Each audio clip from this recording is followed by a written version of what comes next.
El tema del que voy a hablar hoy es ventilación mecánica neonatal. Eh, Nosotros vemos muy poco en nuestra formación pacientes de neo, pero el día de mañana cuando nos toque hacer guardia en el materno, tranquilamente nos va a tocar manejar un paciente, ventilar un paciente o que nos traigan un paciente ventilado y que sea neonato. Los profesionales que de forma habitual tratan solo a pacientes adultos deben conocer las principales diferencias entre el niño y el adulto, ya que en situaciones de urgencia pueden verse implicados en el tratamiento de un paciente pediátrico en condiciones aún más adversas, ya que no dispondrán de los medios y materiales más adecuados para el tratamiento correcto del paciente pediátrico. Em, yo en el tema traté de poner lo básico que tenemos que saber para que cuando nos llegue un paciente neonato sepamos cómo poner el ventilador. Y lo primero que tenemos que saber es que hay diferencias muy marcadas entre el pediátrico, el neonato y el adulto. Em, Primero que nada, diferencias anatómicas, diferencias fisiológicas. em, Primero en principal tenemos que la glotis es muy anterior y tiene una macrocefalia relativa, porque la cabeza es mucho más grande que su cuerpo. Lo que genera en la mayoría de las ocasiones una situación de intubación difícil de rutina ante cualquier neonato. Tienen una gran hiperreactividad bronquial, lo que facilita la aparición de broncoespasmos, ya sea en la intubación y en la extubación o en algún momento que el paciente pierde plano anestésico. Tienen menor capacidad residual funcional, lo que nos acorta el tiempo de apnea. Em, Tienen, comparado con el adulto, una mayor resistencia en la vía aérea. Marce, el micrófono. ¿Alguien tiene el micrófono abierto? Tienen una gran facilidad para el barotrauma, una gran facilidad para el volutrauma y después complicaciones propias del neonato como una sensibilidad exagerada a los opiáceos, por ende hacen apnea rápidamente cuando administras la medicación y también pueden producirla hasta 24 horas después de la anestesia. Bien, características. Para la intubación y la ventilación, cosas de la anatomía que tenemos que tener en cuenta para facilitarnos la tarea. Tienen la macrocefalia, como dijimos, macroglosia, glotis muy anterior, una epiglotis grande y en forma de U, dificultad para la ventilación nasal, porque son de tamaño muy pequeño y el flujo es más turbulento. Em, Tienen estenosis subglótica a nivel del cricoides. Y tienen estas características hacen que el neonato sea tanto difícil para ventilar como para intubar. Bien, la forma de enfrentar adecuadamente la ventilación manual en la intubación del neonato es su correcta colocación en posición de olfateo, ayudado por la colocación de un rodillo debajo de los hombros y un aro o de dos almohadillas lateral para que la cabeza no se mueva. Como vemos en la imagen de la derecha, vemos cómo le facilita colocar una almohada atrás del cuello y utiliza una rama recta para hacer la intubación, la laringoscopía. Muchas veces, o la mayoría de los casos, nos encontramos frente a un Cormac 3 o un Cormac 4. Y frecuentemente, como la cara es pequeña y nuestra mano comparado con la cara suele ser mucho más grande, podemos modificarnos la visualización de la vía aérea con el dedo chiquito, como se ve en la imagen. De esa forma te desplazás la glotis y mejoras la visualización. Se recomienda el empleo de pala recta, como se ve ahí, es una Miller, en la cual, como podemos ver en la imagen de abajo, no nos metemos en la valécula, sino que nos levantamos la epiglotis, a diferencia de cómo lo hacemos con el adulto. Como la zona más estenótica de la tráquea no es la glotis, sino el cricoides, aunque se haya pasado bien las cuerdas vocales, sin resistencia excesiva, eh, se puede producir lesión em, de forma subglótica. Por ende, no hay que hacer fuerza una vez que pasaste la glotis y vos querés seguir progresando el tubo, sino que cambiar directamente por un tubo más pequeño porque vas a producir lesión, puedes hacer un broncoespasmo y bueno, después eh, dificulta todo el resto del procedimiento. Siempre tener a mano una maguil pediátrica, fiadores, sonda de aspiración y mascarilla laringia. Los fiadores son los mandriles para darle forma al tubo, que son tubos muy blanditos, son tan chiquitos que son muy blanditos. Hay que tener en cuenta que algunos niños manifiestan pausas y apneas de forma espontánea, como sucede en el síndrome de hipoventilación central congénito, es porque hay inmadurez del centro respiratorio. Los neonatos son más sensibles a la depresión respiratoria por los opiáceos, a dosis terapéuticas, a dosis habituales. Yo lo he visto ver a dosis de Fenta de una gama kilo. Se recomienda una vigilancia, una monitorización post el procedimiento de 24 horas, por lo menos. Eh, en pacientes neonatales, esto con respecto a la mecánica respiratoria, reclutar los alvéolos una vez cerrados requiere una presión mucho más elevada que las necesarias para evitar que se colapsen una vez abiertos. El neonato al nacer tiene que generar una presión negativa de hasta menos 80 centímetros de agua para poder expandir sus pulmones de forma fisiológica. Esto nos habla de fisiológicamente el aumento de la resistencia que ya ellos tienen. Bien, tienen una reducción en la capacidad residual funcional. Más al final pongo un cuadrito donde explico las diferencias con el adulto en números. Eh, tienen una mayor tendencia al colapso pulmonar y menor tiempo de apnea. Esta reducción se debe a las fuerzas elásticas pulmonares que tienden a colapsar el pulmón durante la expiración y que no se ven frenadas por la caja torácica, que es cartilaginosa, que no impide que el pulmón se colapse de forma tan eficaz como lo hace la caja torácica del adulto. Además, el neonato siempre tiene que estar en decúbito de forma fisiológica, ya que no se puede sentar o poner de pie, lo que hace que el contenido abdominal comprima más el diafragma y se reduzca aún más la capacidad residual funcional. Em, la capacidad residual funcional está muy cercana al volumen crítico de cierre alveolar. Es el volumen mínimo que los alveolos necesitan para no colapsarse, con lo cual, ante la mínima apnea, como por ejemplo la inducción anestésica o los fármacos que producen depresión respiratoria, eh, lo hacen con más rapidez que el adulto, desaturan muchísimo más rápido. En 30 segundos, el paciente empezó a desaturar, tiene 80 de saturación y enseguida empieza a ser bradicardia.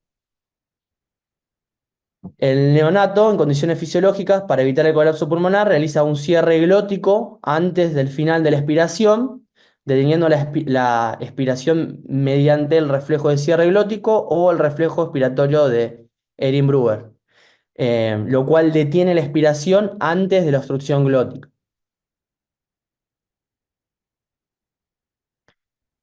Bien, otro factor importante es la frecuencia respiratoria. Tiene una frecuencia elevada, el doble o el triple que el adulto.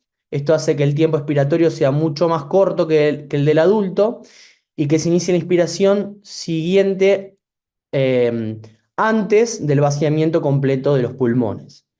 Eh, y es como que generan un autopip. Más adelante vuelvo a nombrar. Bueno, adelante hay una tabla de los valores normales de la frecuencia respiratoria de un neonato, de un recién nacido que va entre 50 a 60 por minuto. Después mantiene un tono muscular de los músculos inspiratorios durante el ciclo respiratorio, incluso durante la fase expiratoria.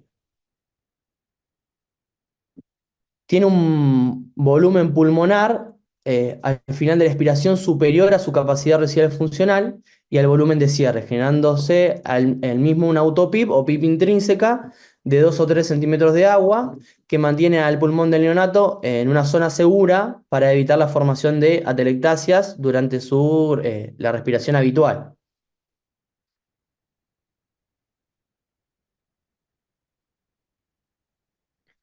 Cualquier situación que bloquee estos mecanismos de defensa fisiológica, ya sea la anestesia, la sedación, la intubación, los relajantes musculares, o que incremente el volumen de cierre del pulmón neonatal, el déficit de surfactantes, las broncodisplasias o la fibrosis pulmonar, hace que el pulmón del neonato se colapse con facilidad. Por lo tanto, no hay más remedio que someterlo a técnicas de reclutamiento pulmonar, con posterior empleo de PIP en su mantenimiento ventilatorio para conseguir su estabilidad pulmonar.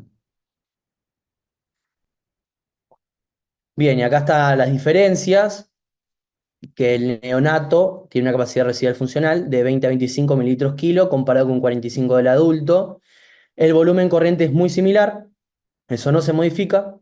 El volumen minuto es muchísimo más alto que el del adulto y tienen un espacio muerto absoluto menor.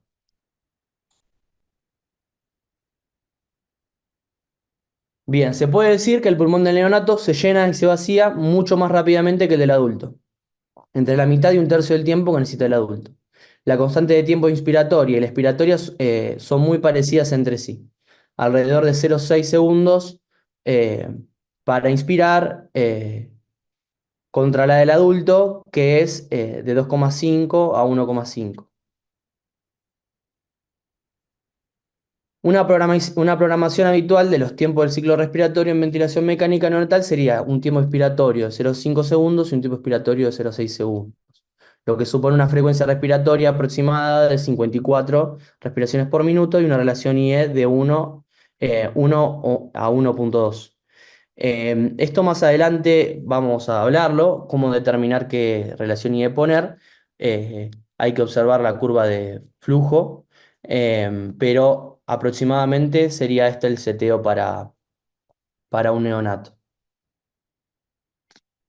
Tienen un mayor consumo de metabólico de oxígeno de 5 a 6 mililitros kilo minuto frente a 2,3 del adulto, por esto desaturan muchísimo más rápido, utilizan muy rápidamente, o sea, necesitan mucho más oxígeno para funcionar.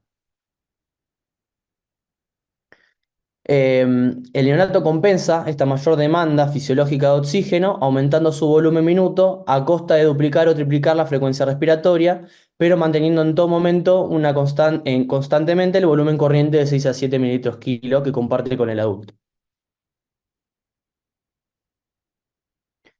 El consumo de oxígeno aumentado contribuye a que el tiempo de oxigenación apneica del neonato sea mucho menor, generalmente siempre es menor de 30 segundos, por eso en 30 segundos tenemos un paciente eh, color azul. Y no solo color azul, sino que enseguida hace bradicardia y muy próximamente hace un paro.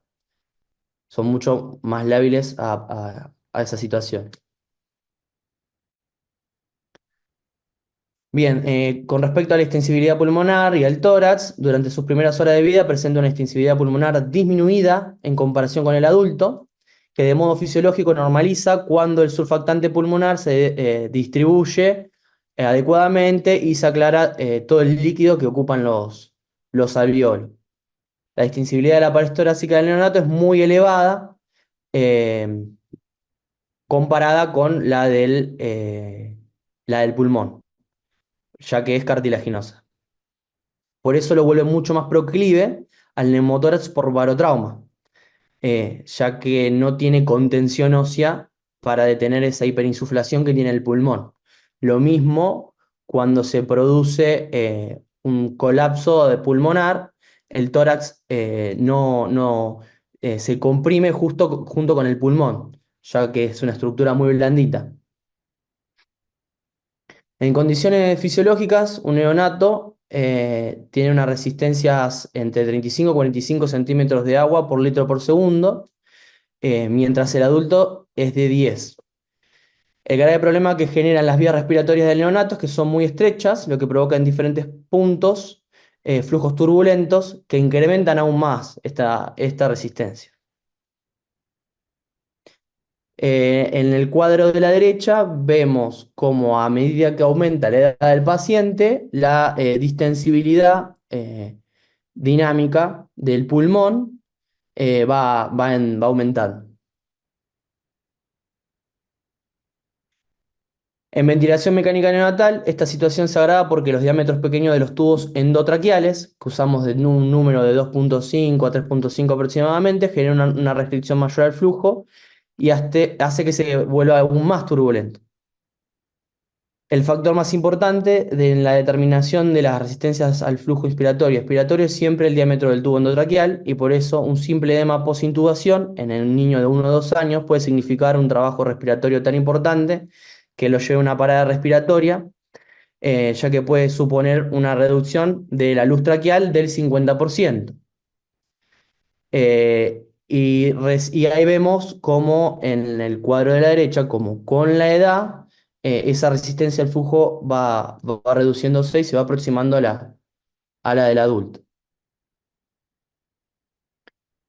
Bien, en los pacientes pediátricos presentan un tiempo inspiratorio que varía mucho con la edad, desde los 0,4 segundos en neonatos hasta 1,2 segundos en niños mayores y adolescentes. Pero a su vez también los tiempos expiratorios varían aún más, que van eh, o sea, aumentando con la edad y las condiciones elásticas del pulmón, desde 0,4 segundos hasta más de 2,4 segundos en los mayores. Debido a esta gran variabilidad de las constantes de tiempo respiratorias con la edad, es especialmente importante que se programen los tiempos inspiratorios, expiratorios o la frecuencia respiratoria y la relación IE mirando la curva de flujo-tiempo y programando los tiempos según requieran las condiciones específicas de cada pulmón. En los pacientes pediátricos, los tiempos inspiratorios y expiratorios no deben programarse nunca siguiendo reglas fijas, sino que el tiempo expiratorio tiene que ser el más adecuado en modo ventilatorio mandatario por presión. En pediatría debe ser el menor posible, que aún permite un flujo adecuado y eficaz. O sea, tiene que ser un flujo que nos permite llegar a alcanzar el BT deseado, el BT que se requiere para ese paciente, y debe ser un tiempo expiratorio que nos permita expirar todo el aire inhalado, que la curva de inhalación llegue a cero para no retener. Eh, Uy, qué apreté. ¿Se ve lo que se ve la? Sí. ¿Sí? Prender una cruz. Ahí va, pará. Ahí va. Que nos permita llevar la curva de flujo a cero para evitar la autopip. Y también en la curva de presión y volumen podemos ver la diferencia que hay entre el adulto y el neonato. Necesita muchísima presión para alcanzar un pequeño volumen. Con esa misma presión el adulto alcanza el volumen que necesita para un adulto, entre 400 y 500 mililitros. Bien, hay que tener en cuenta que la capnografía y el analizador de gases en el paciente pediátrico son muy importantes debido a que existen más factores que pueden generar hipoventilación que en el adulto. Volumen compresible del circuito, espacios muertos artificiales y fugas.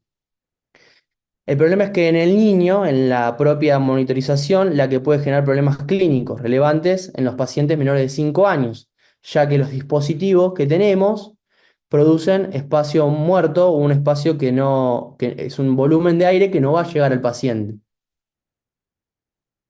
Si se usa la técnica de mainstream, que es la que vemos en la derecha, donde el dispositivo que sensa está en el tubo, eh, no se resta flujo dentro del circuito, pero se incrementa el espacio muerto de 3 a 4 mililitros, por lo que hay que aumentar el volumen corriente del neonato para mantener constante el volumen corriente alveolar, a costa de aumentar los riesgos de lesión inducida por la ventilación. A los neonatos le mandas mayor flujo, mayor volumen, mayor riesgo de daño.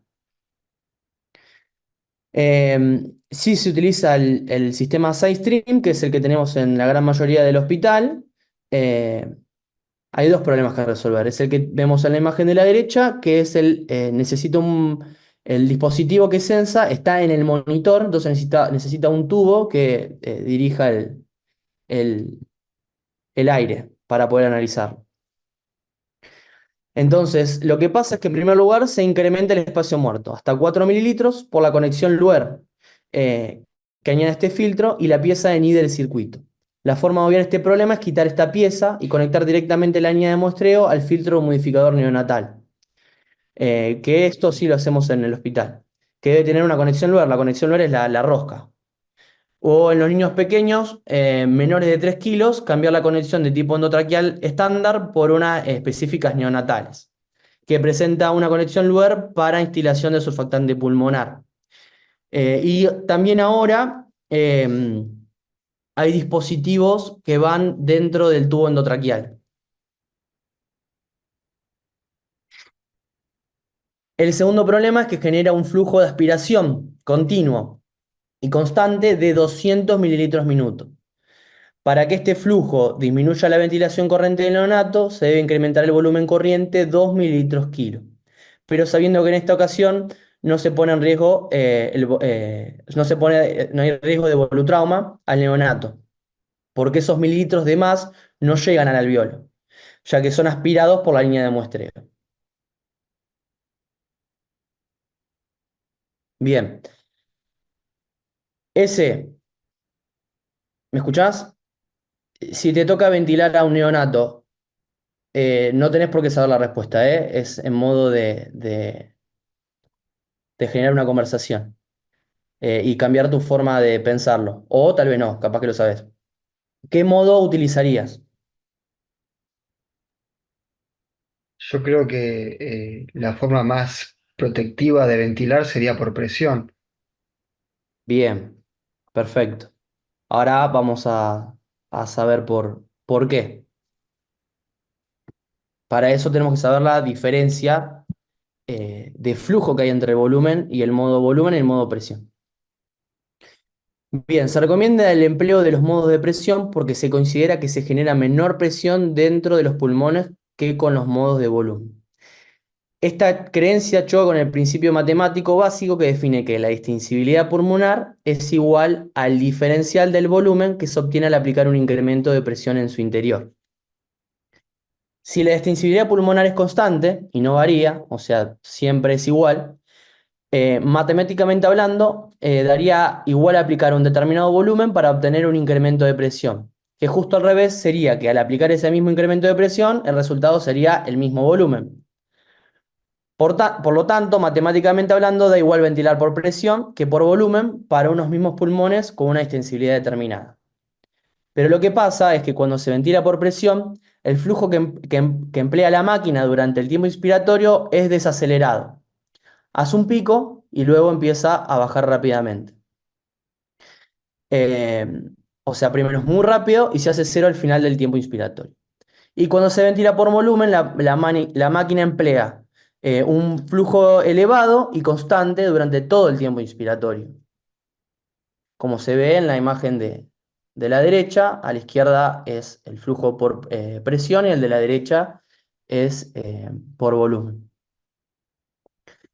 Bien, como las resistencias son proporcionales al flujo, o sea, eh, tomando en cuenta que el flujo laminar es lineal y el flujo turbulento es exponencial, si hay que ventilar pacientes con alta resistencia en vía aérea, como sucede en el neonato, el flujo es constante y elevado de las modalidades de volumen va a provocar una resistencia muchísimo mayor que el flujo desacelerado de los modos de presión.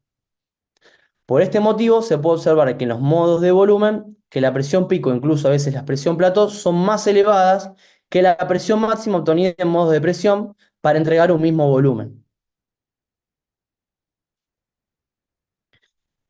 La otra gran diferencia entre ventilar por volumen y ventilar por presión es la ventilación ante situaciones de fugas de pacientes variables. O sea, cuando el paciente lo mueven, al paciente modifican la posición o modifican la compresión intraabdominal.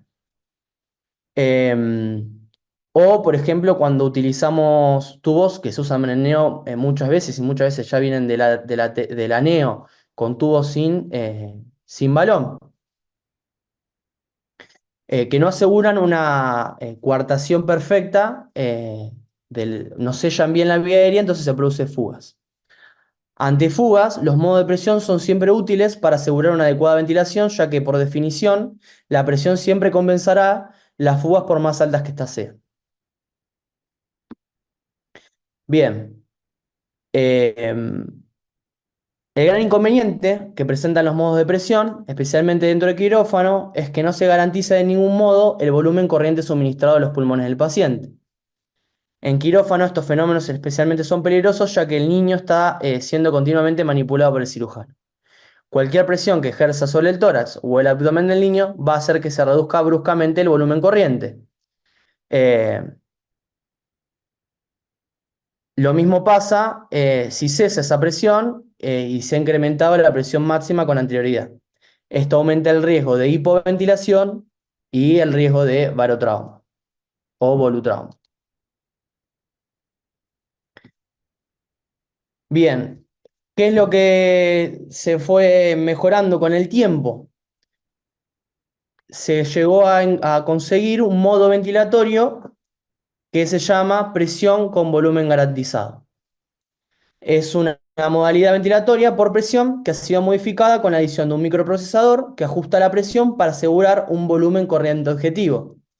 Se le asocia a un software que calcula la distensibilidad del paciente, administrándole al principio de la ventilación una respiración por volumen con una pausa inspiratoria prolongada. De esta forma, calcula la distensibilidad estática de este enfermo en ese momento.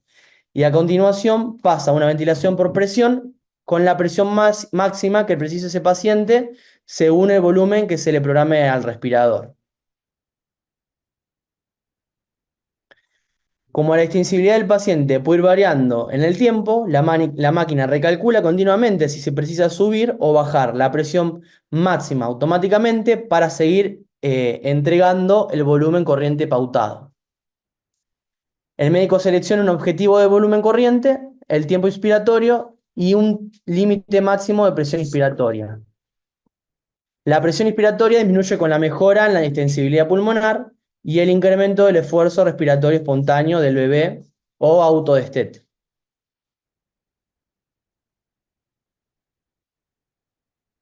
Bien, ¿qué desventajas tienen ventilar con presión con volumen garantizado? Las grandes fugas que pueden impedir el uso de este tipo de ventilación, especialmente con máscara laringia o tubos sin manguito. La máquina no puede calcular bien la distensibilidad del enfermo y está continuamente intentando recalcular, lo que impide el funcionamiento correcto del software. Este modo ventilatorio se ha asociado con una disminución en el riesgo de mortalidad y de enfermedad pulmonar crónica en comparación con la ventilación solo por presión limitada.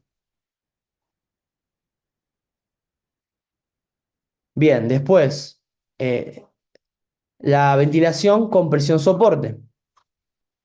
La sincronización del soporte respiratorio con el esfuerzo inspiratorio del paciente se pensó para disminuir la presión inspiratoria pico, dando lugar a lesiones potencialmente menores, menor fuga de aire y reducción hacia la necesidad de sedantes, lo que acorta el proceso del respirador.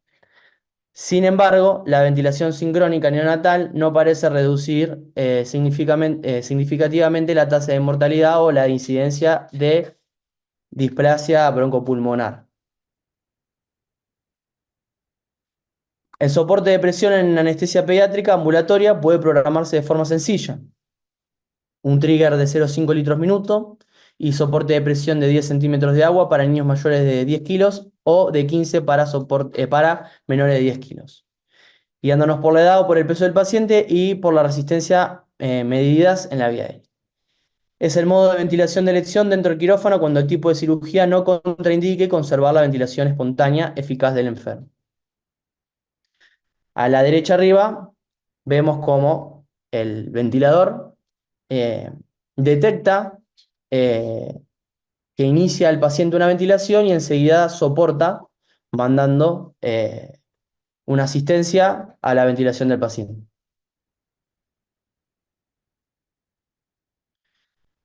Bien, se sugiere que la sincronización puede ser útil en un subgrupo de recién nacidos prematuros por debajo de las 28 semanas de edad, ya que acorta el periodo de ventilación en esta población de pacientes más susceptibles a la lesión pulmonar asociada a la ventilación mecánica.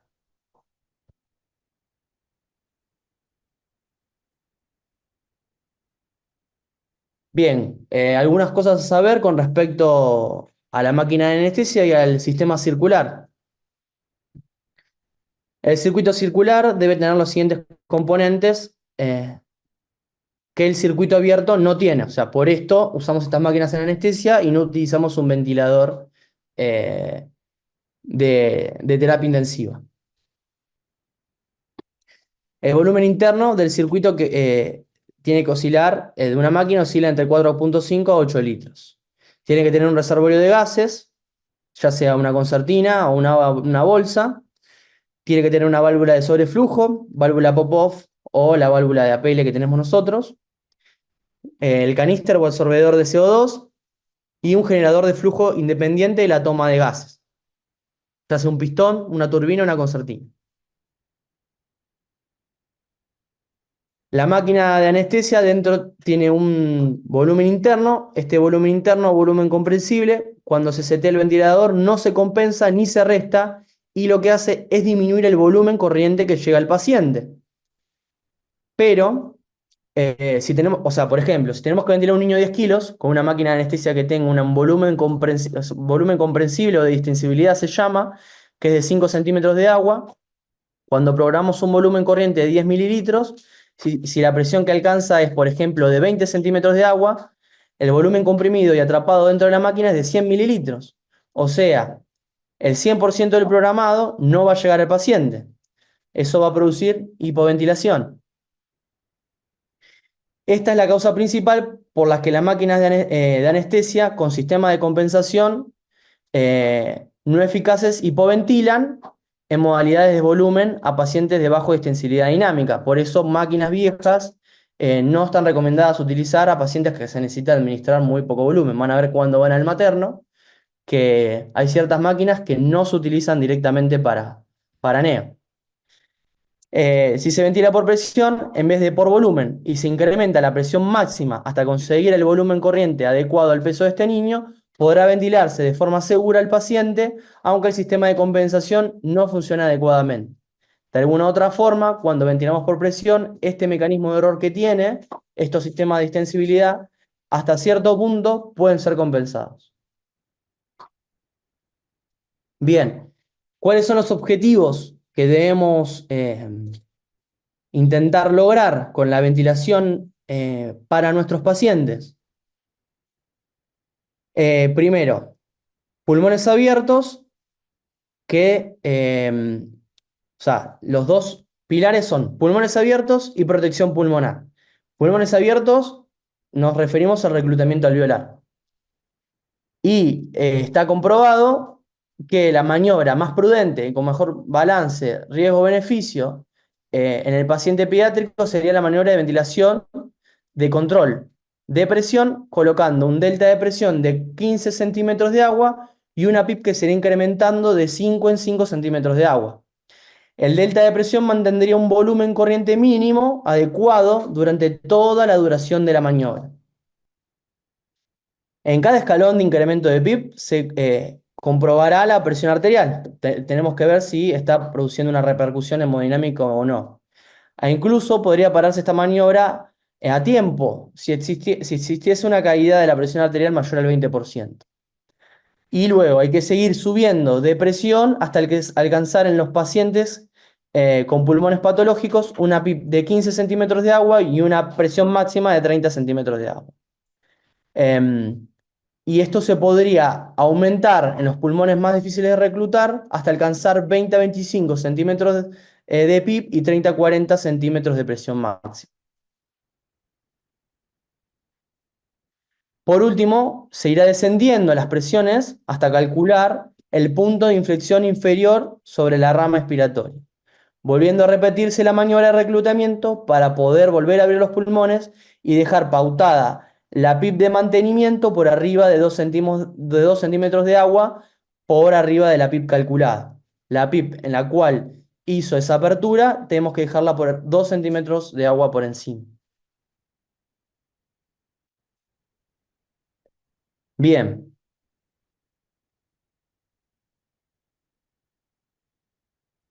la estrategia de pulmón abierto, lo que debemos lograr primero es utilizar la maniobra recomendada, es la que nombramos recién. Después, evitar el desreclutamiento.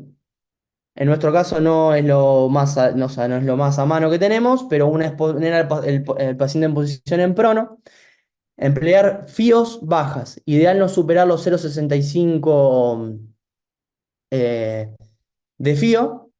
Y otra cosa a tener en cuenta, estamos ventilando un neonato. Ese, ¿te acordás qué sucede si ventilamos a los neos con una FIO al 100% y una saturación de 100? ¿Que aumenta la atelectasia, puede ser? No. A ver, algún otro que sepa. Cuando vas a las neos, generalmente hay un cartel en la cabecera del paciente que dice evitar la saturación al 100%. Ah, puede ser algo de la parte neurológica. No tengo ni idea porque nunca estuve con neos, pero... Se produce retinopatía. Ah, ok. Bien. Por eso lo vas a ver cuando vayas al materno. Los pacientes de la neo, cuando vayas, los lleves a la neo, vas a ver que hay carteles arriba que hay que evitar la saturación al 100% y obviamente la FIO al 100%. Bien. Después, eh, disminuir el edema. El pulmón con distrés respiratorio es un pulmón esponja. Disminuir la presión abdominal, evitar el reclutamiento en las zonas basales. Mantener una PIP óptima y saber que existe, ¿no? Que cuando no funciona la ventilación mecánica, se puede recurrir a la ventilación de altas frecuencias oscilatorias. Eh, no me quise meter en ese tema porque no va tanto a lo que es nuestro manejo en quirófano, sino es un manejo más de, de la neo, en la cual se utiliza una ventilación que va de 500 a 1000 respiraciones por minuto para disminuir la hipercapnia, y también se puede utilizar la ventilación invasiva para apoyar el destete precoz, para evitar ventilar al paciente para que sea más fácil el destete. Bien, y los objetivos que debemos tener como ventilación protectiva, como regla general en quirófano, es ventilar al paciente con volúmenes corrientes no elevados, un objetivo de 6 a 7 mililitros kilo. eh, En circuito abierto, en circuito semicircular se puede permitir hasta 10 mililitros kilo. La presión meseta en mayores de 6 años, menor de 30 centímetros de agua, mayores de un mes a 6 años, menor a 25 centímetros de agua, y los neonatos, menor a 20 centímetros de agua. Permitir una hipercapnia permisiva, pero que el pH nunca baje de 7,25. Permitir una hipotermia moderada, un objetivo es de 35 centígrados de temperatura, y un flujo pico inspiratorio que no supere lo 1 a 1,5 litros por segundo. De esta manera, protegeríamos los pulmones de nuestro paciente eh, y nos permitiría tener un paciente ventilatoriamente estable para cualquier procedimiento quirúrgico. Fin, y esta es una foto acá con mi tutor, que fue el encargado de ayudarme con la bibliografía. ¿Algo para agregar, algo para corregir, Marce? ¿Algo para decir ahí desde la clínica?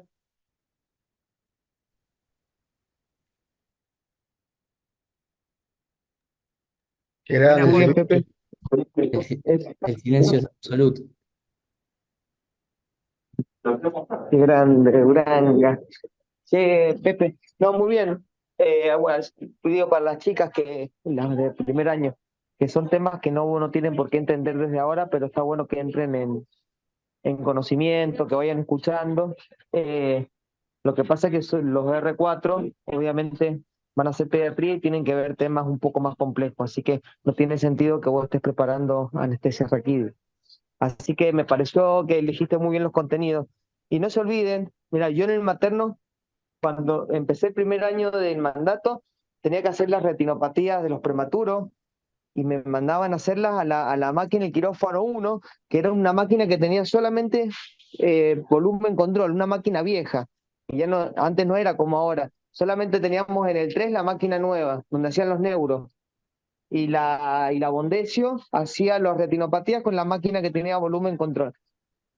Y yo lo que hacía siempre era ocultar. Vos ocultabas y podías estimar el volumen que le entraba al paciente. Obviamente, estimativo, pero si vos ocultás, ves que se expande bien, eso también ayuda. No dependamos simplemente de máquinas, sino que con la ocultación ayuda mucho a saber que se ventilan bien los pulmones, los vértices, las bases y cuánto volumen estimado le puede llegar a entrar. ¿Sí? Entonces, yo toda la cirugía tenía el estetoscopio en el pulmón del prematuro.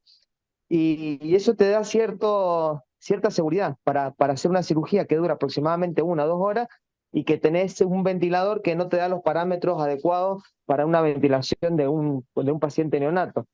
Así Así que estaban los pulmones de acuérdense siempre no los depender pacientes de de los quirófano numeritos 1. que te da el ventilador, siempre ocultar, ver la saturación y obviamente si tenés un ventilador adecuado para el prematuro, es excelente lo que dijo Pepe, ventílenlo por presión si no tienen ninguna contraindicación y obviamente también los pacientes críticos vayan a la terapia y pregunten cómo están ventilados, porque el paciente crítico no sabe qué pulmón tiene y ustedes le cambian el seteo, le van a hacer neumotórax, le van a hacer distrés respiratorio, vayan a la terapia, hablen con el terapista, che, ¿cómo lo tenés ventilado?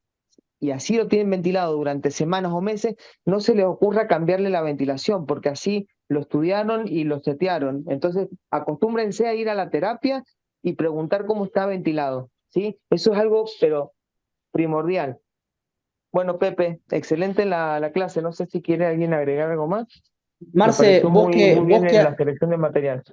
yo he visto plantas que cuando van a ser un paciente de neo, muchas veces eh, piden que venga intubado de la neo, otros eh, lo quieren intubar ellos en quirófano, y yo he visto algunos que los traen ventilados de la neo con un tubo sin balón y se toman el trabajo y el riesgo de intubarlo con uno con balón adentro del quirófano previo al procedimiento. Eh, Vos en esos casos, ¿qué haces? O sea, yo como mi experiencia, ¿por qué voy a someter al chico a una laringoscopía de vuelta cuando viene ya ventilado no sé hace cuántos días para sacarle un tubo y ponerle otro? Pepe, buenas noches. Llegué. ¿Me escuchá? ¿Se escucha? Sí, ¿se escucha? Hola, Seba. Ahí está. Bueno, en la clase llegué a ver la última parte. Te digo de mi experiencia ahí en el materno. Yo las veces que me toca hacer un neo bien intubado, se va intubado. No me juego a cambiarle el tubo ni en pedo. Por lo que vos decís, no sé cuánto tiempo hace que está intubado, si le costó intubar, no le costó, y mucho menos cuánto tiempo hace que está ventilado, también va a depender eso.